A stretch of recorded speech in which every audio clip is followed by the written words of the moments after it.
So, hello guys, welcome sa Tupa Shop for today's video, no.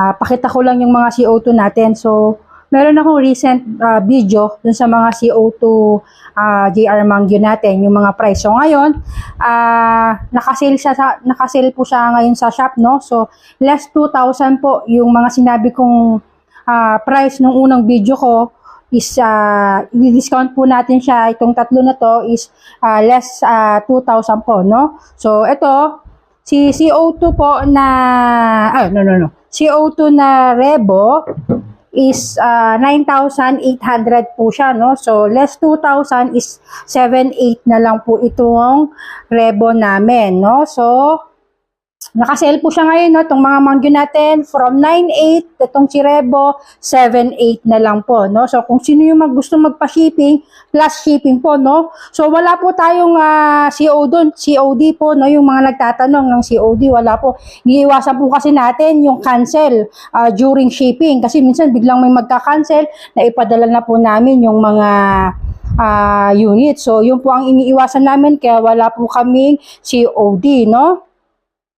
Payment first po bago natin siya ipadala po, no? So, kay Innova naman po. So, from 10,000, si Innova, from 10,000 is 8,000 na lang po ito ngayon, no? So, yan. Nakasale tayo ngayon sa shop ng mga CO2 JR Mangyo, no? So, from 10,000, ulitin ko po, no? From 10,000, 8,000 na lang po ito. Okay?